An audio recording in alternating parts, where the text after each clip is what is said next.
Sveikas, Kęstuti. Rytoj nuo 5 ryto jau pradėk pjaut žolę kiemuose. Kodėl taip anksti? Kad žmonėms atsikėlus ir išėjus į darbą, žolė būtų nupjauta. Ir jie su gera nuotaika pradėtų savo nuostabią dieną. Viskas tik dėl žmonių ir kiemų grožio. Tarp kitko reikės supjauti kalną 70 laipsnių kampų. Sėkmės.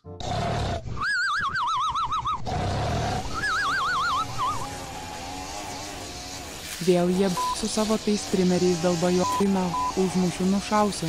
Jūs žmonės mums pisat protą, bet galvojat mums žolę pjovėms lengva? Visą dieną ant saulės pjaut žolę.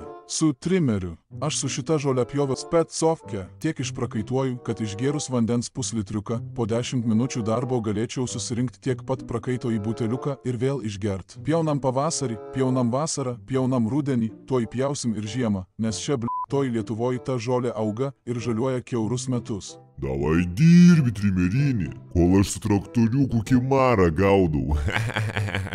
Jobanas šefas užsako kažkokius objektus su kalnais, tai kaip man tą kalną nupjaut nenusijobinant. Iš pačio ryto žolė šlapia slidu, o man dar vaikščiot su trimeriu ir pjaut 70 laipsnių kampu. Tai gal tada išduokit man futbolisto butsus su spygliais? Geriausia, kai tokie objektai sukrenta penktadienį. Tada aišku norisi supjaut kuo greičiau ir varyt namo, bet jeigu jau skubi, tai čia jau ne žolės pjovimas gaunasi, o kažkoks Gineso rekordų gerinimas. Trūksta tik pagal laiką supjaut, kad pagerint pasaulio žolėpjovio rekordą. O dar tos rajono kameros, bobulkos su savo sodais kiemuose. Tu tik pabandyk paliest bent vieną sodo gėlytę su trimeriu, iškart aro rinktinę iškvies. Nu ir aišku legendiniai kiemo vierhai. Tie, kurie pisa protą, kad jų mašinas žolėm apvaflinai. Tai kaip man tą žolę pjaut? Su žirklėm gal aplink tą tavo triperį?